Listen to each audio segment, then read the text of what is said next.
More than 200,000 Tennesseans have already cast their ballot during early voting. Now, the number might sound high, but it's lower than the state expected, and it could be blamed on some confusion at the polls. Our newsroom has received many calls saying the amendments on the ballot are too hard to understand. Tonight, Todd Walker gets your questions answered. New at 10.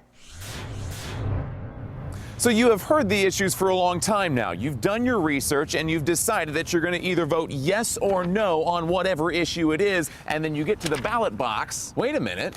This doesn't make any sense. In truth, only families can make these decisions. Restore the voice of Tennesseans. The TV ads make your decision seem so simple. Vote yes on Amendment 1. Please vote no on Amendment 1. But if you actually read the text of the amendments you're voting on, the decision certainly seems a lot less simple. Amendments 1, 2, 3, and 4 all boil down to yes or no decisions.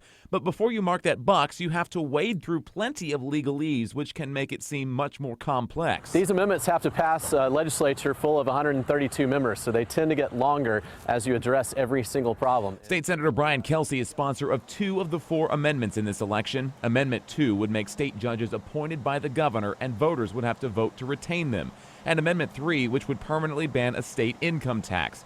The other 2, with different sponsors, are much debated Amendment 1, which would allow lawmakers to pass tougher laws regulating abortion, and Amendment 4, which would allow lotteries to benefit nonprofits. It's very difficult to amend the Tennessee Constitution, so we're not as used to voting for these amendments here as people are in other states. Since it is so difficult, Kelsey says the wording of the amendments has to be airtight in legal terms to make it more difficult for that amendment to be overturned in court. There are no titles or summaries on the ballot, because there don't have to be. If a proposed amendment is over 300 words, actually the state law does dictate that a summary is written to explain that, but none of the 4 amendments contain more than 300 words.